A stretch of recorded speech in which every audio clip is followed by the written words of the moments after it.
Alrighty, yo, what is going on, everybody? It's your boy, Mr. DDG94 here, back with another reaction video. Today, we finna react to the Fairly Odd Parents musical. This is called Schools. I believe it's called Schools Out. Yeah, this is the what you call it? Yes. Oh, for those that don't know, I'm back home now. Yes, I'm officially back home. As you can see, I'm no longer wearing the black Death Row hoodie. I'm wearing my white Nike hoodie. So that should let you know right there. I'm back home. I am back home. I just made it back home. Came up in here, said, let's get it popping. Let's get right into it. We got hella shit to do, so let's not waste no time. Yeah, without further ado, man, let's get right into this. The Forgotten Fairly Odd Parents musical. Let's get it.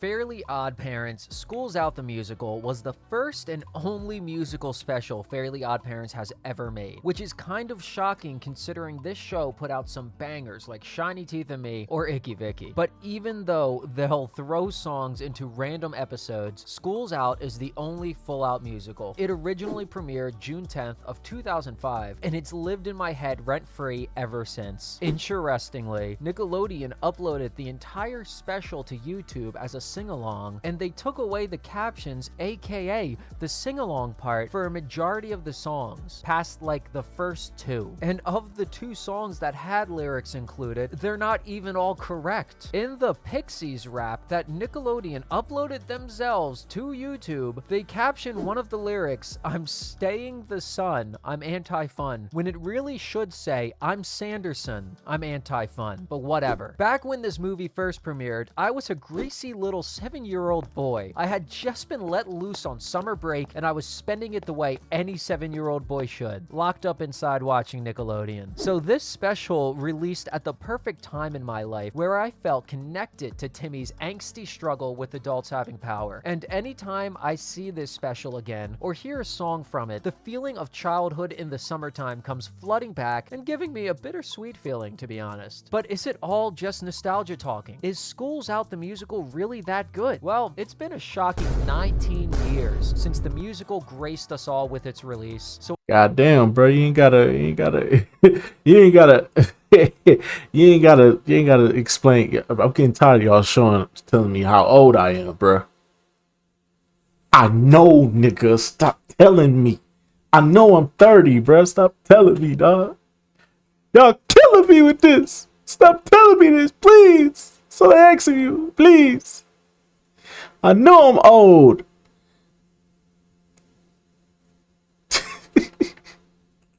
So I decided it was finally time to go back and see, is it just the nostalgia talking? Is the reason they never made another Fairly Odd Parents musical after this one because it was trash? Or is it actually a hidden gem? The special starts with a cool neon musical intro, and it's low-key fire. I love that they made a special intro. Right off the bat, we're getting funky, and you know it's not just any old regular episode. We start out in the farmlands of Kansas 37 years ago, when two clowns on a train realize it's going to crash. They decide to put their clown baby in a rocket and launch it off the train to save his life. The Pixies are driving along, and they're pissed that their 37-year plan to kill fun and take over Fairy World was just ruined. I also just want to point out that it's specifically shown to us by the artists that Sanderson and HP are driving a stick shift, yet they never once shift gears ever. Why did they decide to make it a stick shift if they weren't going to use it as a stick shift? I don't know. The clowns launch their child off the train and scream for their impending doom, while the clown dad cries out that he should have finished law school. At the last second, the train diverts onto an alternate path, and that was clearly not there 2 seconds before, but whatever. The clowns realize in horror that they shot their only child out of a rocket for no goddamn reason. The Pixies say they wish they could find a baby to mold as a human pawn over the next 37 years, and just then, the rocket falls out of the sky, causing the Pixies to spin out and crash while screaming, "Ah," in the most monotone voice ever. And let me just say, we're not even 2 minutes in yet, and this special is already banger. It's made me laugh multiple times, and I'm fully locked in. The Pixies screaming in monotone is comedy gold, and the concept of the concept of making a 37-year-old plan after your 37-year-old plan just failed is hilarious. The Pixies find the rocket and seemingly adopt the clown baby. Cut back to Dimsdale, modern day, where Timmy and his bros are in class waiting for the first day of summer to begin. Chester tries to will the clock to move forward with his mind, and that's something I totally would have done as a kid. The Facts. bell rings, school is officially out, and the opening song, Kids Just Being Kids, starts up. In the very first lines of the song, Timmy says, "The bell rings, school's done. Time for 8 straight weeks of sun and fun." Maybe summer fun, I don't know. That would mean summer is only 56 days. But in the Phineas and Ferb theme song, they claim summer is 104 days. And I need to know, what is the truth? Throughout the entire song, the kids are completely decimating the town. The Pixies help them wreck even more shit by turning their pogo sticks into jackhammers and giving them legitimate weapons of mass destruction. The adults try to get away from all the chaos, but there's no escape. The kids are hiding in Crocker's toilet. They're all up in this old lady's fridge, running people over, presumably killing them. They're just all over the city wreaking havoc. And also, I'd like to point out, Crocker keeps a photo of his mother on the toilet. I don't know. The lyrics of the song even get kind of edgy. The parents say they'll kill themselves this summer because they're kids just being kids. And I don't know, just the words "kill themselves" is kind of crazy coming out of something from Nickelodeon. The damages become so terrible that there's an emergency meeting at Town Hall, and everyone decides to mutiny and presumably kill the mayor and Chompy. But suddenly, a corporate man named Flappy Bob busts in just before the angry mob can do anything rash. And he says he has a solution to all of their problems. He then busts out into a slick-ass song, "Get Flappy," and through the power of music, he convinces all of the parents to sign their kids up for Flappy Bob's Learnatorium for the entire summer. And these parents must really fucking hate their kids because just the state tax on the membership is over $5,000. In fact,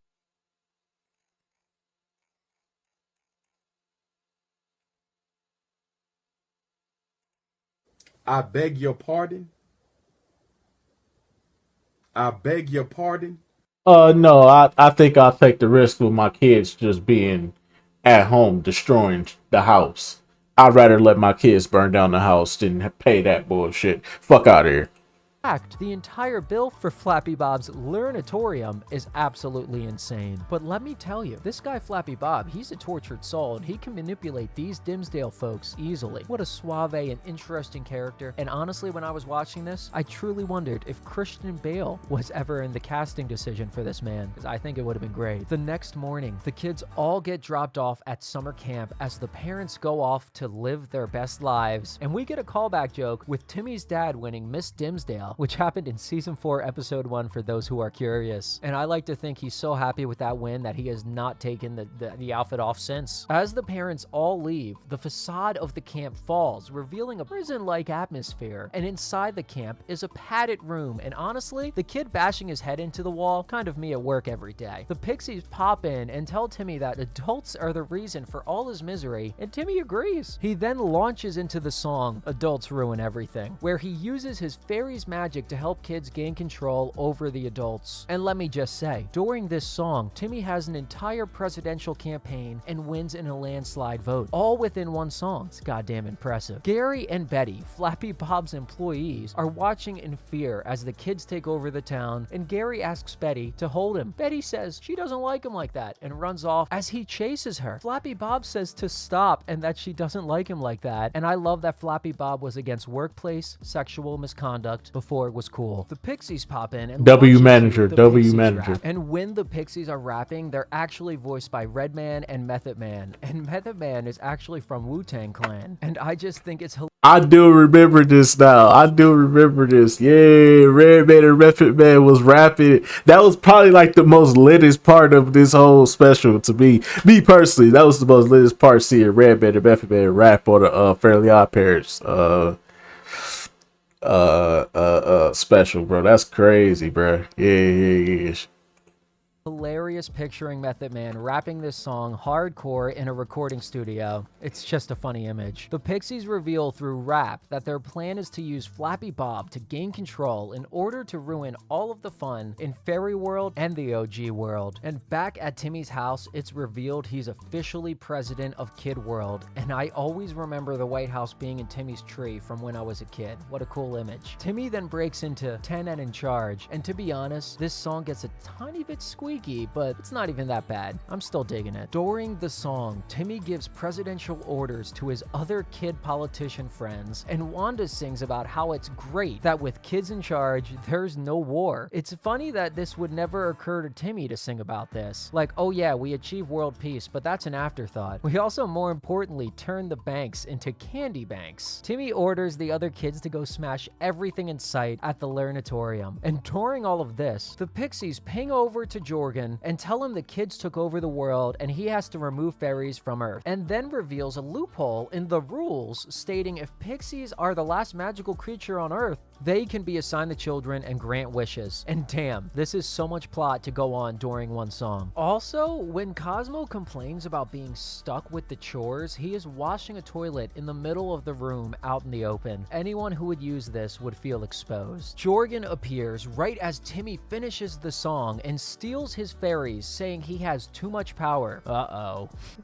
Back in Fairy World, Jorgen tells Cosmo and Wanda that fairies are only for children in need, and no kids on Earth are in need anymore since they have all the power. Orphans, sick children, I don't know. I don't remember Timmy wishing for a cure to cancer. Jorgen then launches into a short but absolute banger song, Pull Back the Fairies, as he gathers every fairy from Earth and presumably locks them all in prison. At the Kid White House, Flappy Bob busts into the Oval Office and yells at Timmy for having his camp demolished, as it was his life's work. Timmy says it sucked anyway, which is extremely harsh. Flappy Bob then busts out some crazy clown shit, and Timmy applauds, telling him that that's what fun is. Flaps says he doesn't know what to believe fun is anymore, and I gotta say, it's actually interesting to see him fighting between his clown genetics and being raised as a boring businessman. The Pixies then show up and reveal they've been looking out for Flappy Bob ever since he was an infant, but they still let him live in an orphanage for some reason. They explain they helped him get through Harvard Law School, then gave him blueprints for Camp Learnatorium. And it's a little weird. I thought the Pixies wanted all the fairies off of Earth so they could finally grant wishes. But it seems like they've been using magic freely and granting wishes already for the past 37 years. But I do think it's a beautiful detail that Flappy Bob finished law school, and we know that his father also attempted law school as well. It's just a cute little detail. The Pixies poof up a contract telling Flapster they can give him anything he wants if he just signs this contract, giving them complete control of Fairy World. And hold on a second, who the hell is Flappy Bob to be signing away Fairy World? What gives him the right? He probably doesn't even know it exists at all. Why would he be allowed to sign it away to the Pixies? And more importantly, why would Jorgen honor that contract? Just before Flapped Up Bob signs the contract, Timmy busts into the iconic song, Where is the Fun?, where he tries to convince Flappy Bob to not sign the contract. Timmy tells Flappy Bob that the Pixies have been using him and decided his entire life for him. He tells him to think about if his clowny parents would be proud of his path he chose in life. And Flappy Bob is feeling torn, but he ultimately doesn't trust Timmy since he destroyed his business that he worked his whole life for. And Flappy Bob signs the Pixies contract. Flappy Bob then wishes for a world that fits all his views and becomes essentially a dictator as the world transforms to a kiddie school learnatorium version of the world. And meanwhile, the stock for fun is going down. It's what my Robinhood account looks like every time I log in. Over in Fairy Jail, Jorgen is interrogating Wanda, trying to get her to blame Cosmo for their crimes. And I'm not really sure what crimes. The fairies were simply removed from Earth because the kids got too much power. Why is that acting like they all did something wrong? Wanda then busts into the unforgettable song, Floating With You. And it's a beautiful, heartfelt duet about Cosmo and Wanda's love for each other, set to a montage of them meeting and growing up together. And it's absolutely an emotional masterpiece. I'm crying. And I'm not the only one. The song moves Jorgen to tears, giving Cosmo and Wanda time to escape. But as they're escaping, the Pixies are unleashing their gray and dullness on Fairy World. And this is what's happening in the real world today. Have you seen how colorful McDonald's used to be and what they look like now? The Pixies got a hold of them. Cosmo and Wanda try to outrun the Pixie dullness, but there's only enough color on the Rainbow Bridge for one person to slide down. And Cosmo steals Binky's wand, gives it to Wanda, and throws her down the slide, sacrificing himself for her. And that's beautiful. And watching this, I can't help but think about how Wanda gets Cosmo pregnant later on in the series, and it's just all a little bit odd. And at some point, Binky tries to break out of the oppressive Pixie regime and gets instantly attached to cement blocks. They mean business. Cosmo then starts singing Unfundamentals, which is probably one of the weakest songs in the special. Once it gets going, I guess it's pretty lit though. During the song, everyone's basically complaining about how bad their lives have become, besides Timmy's dad, who makes it very clear he does not care about Timmy in any capacity. He definitely wishes he never had a kid. He is happy to golf all day while Timmy is being tortured at summer camp and just doesn't care. Flappy Bob is about to burn all his clown memorabilia when he overhears the Pixies saying they ripped him away from his family and his destiny and convinced him that boring is fun. And they laughed that only a dumb clown would fall for that kind of plan. If they didn't talk shit, their plan would have worked. Flappy Bob, upon hearing this, realizes Timmy was right. Wanda finds Timmy just as he fears he'll have to solve things himself, God forbid. And Timmy wishes for the world to be back to normal. But Wanda can't break Flappy Bob's wish contract. Why not? It wasn't with Wanda. I don't get the contract. Flappy Bob then pops out in his clown attire and assaults Timmy. After the assault, he tells Timmy he's had a change of heart and his years of law school taught him how to find a loophole in a contract. Timmy and Flappy Bob then start singing a reprise of the song Where Is the Fun, and I'm hyped that it makes a comeback. Flappy Bob then helps Timmy return all of the toys and destructive items to the kids of the world, and they start to regain control as they did in the beginning of the movie. The Pixies are enjoying their victory and chilling in a hot tub, and I gotta say, HP and Sanderson are the last people I'd expect to see in a hot tub. I mean, that's a pretty fun activity. For characters whose sole purpose is to be against fun, that's pretty fun. Timmy and Flappy rally the troops to have so much fun and cause so much destruction that Gary and Betty are forced to call the Pixies for assistance. How in the world is this possible? How did Gary and Betty call the Pixies directly? Their own boss, Flappy Bob, was unclear who they even were when they first appeared. Are Gary and Betty aware of the existence of these magical worlds with Pixies and Fairies? The Pixies show up and they are not happy that there's fun occurring. Flappy confronts them about lying to him for 37 years and they simply say they have a binding contract. Flappy Bob then points out the contract states the Earth will be safe and fun as defined by Flappy Bob. He then says he now defines fun as everything being the way it used to be and the Pixies have nothing they can do. They tell Timmy their next 37-year plan will get him and he will pay when he's 47 as they grumpily turn the world back to normal. And I'm still waiting for the sequel. Everyone's enjoying their summer on the streets and Flappy is disappointed that his parents couldn't be there to see him. When out of nowhere, his parents show up. They say they've been looking everywhere for him ever since they lost him 37 years ago, but they also say they spent 36 years of those 37 years in Vegas. So how hard were they looking? Flappy's dad also says they looked for him at the US Congress where they found a lot of clowns, but none of them were fun.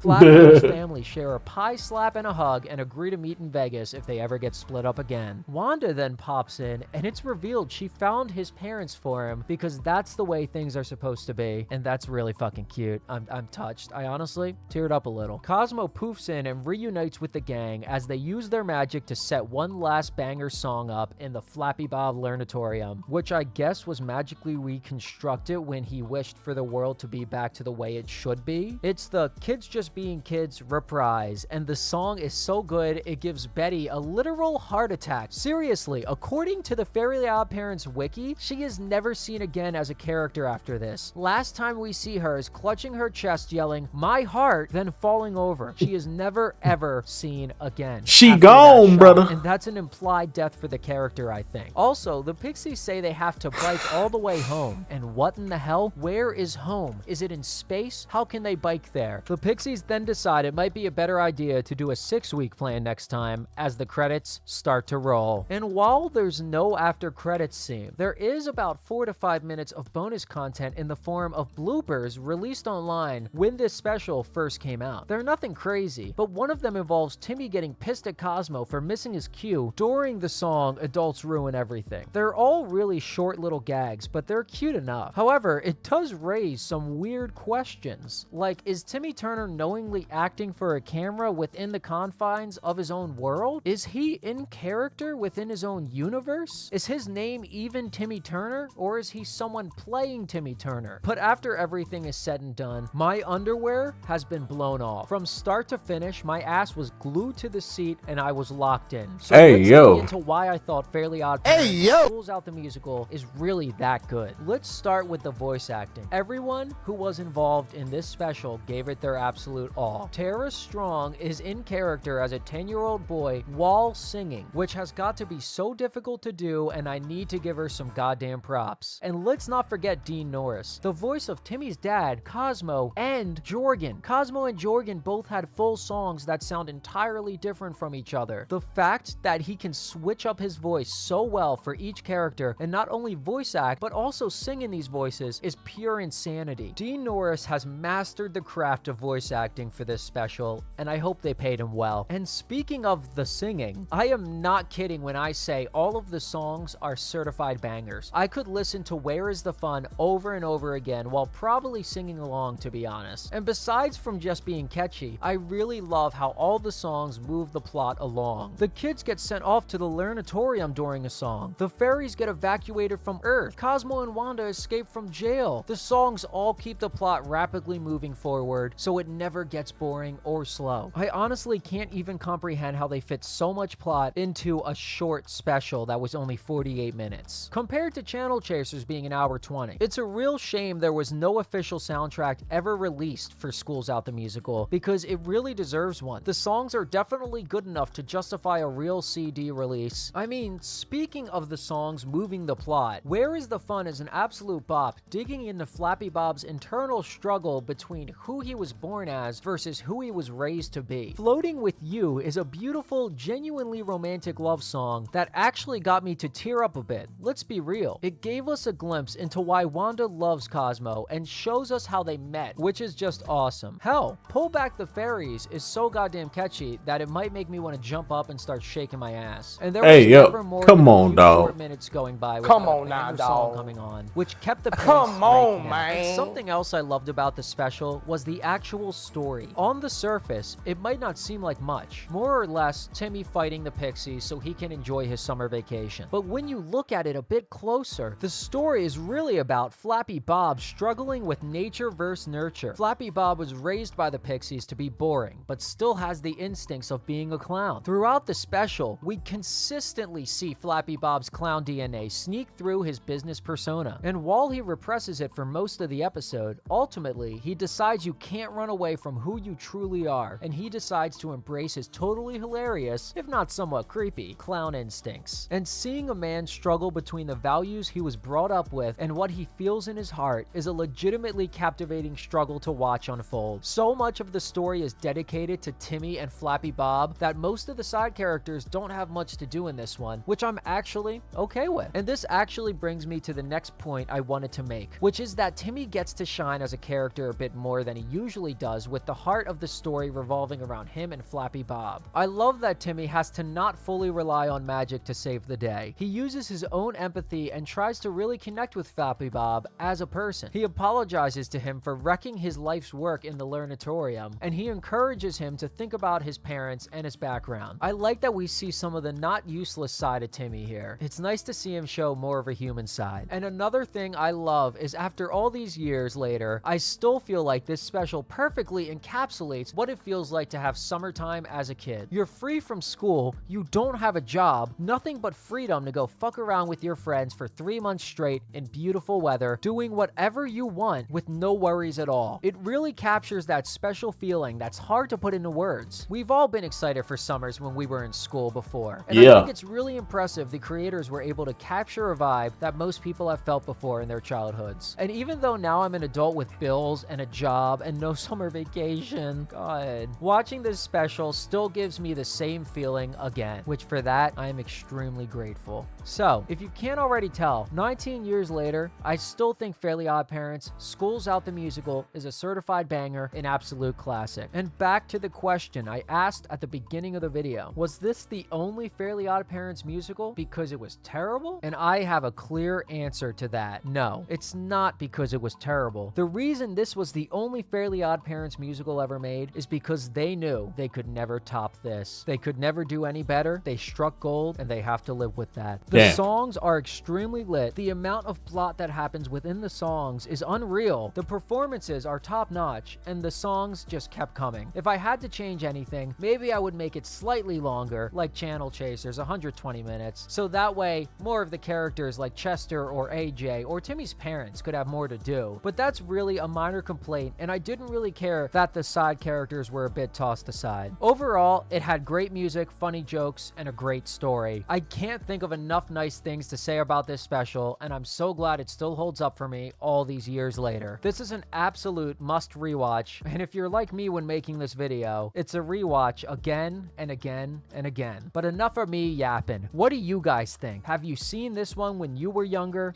I've seen it, but I wouldn't say it's the best one. I'm gonna still say the Christmas special is the best. I'm gonna still say it. I'm gonna still say it. The Fairly OddParents Christmas special is the best one, hands down. Not up for debate. Fight me if you don't think so. But anyways, though, let's just go about doing for this one.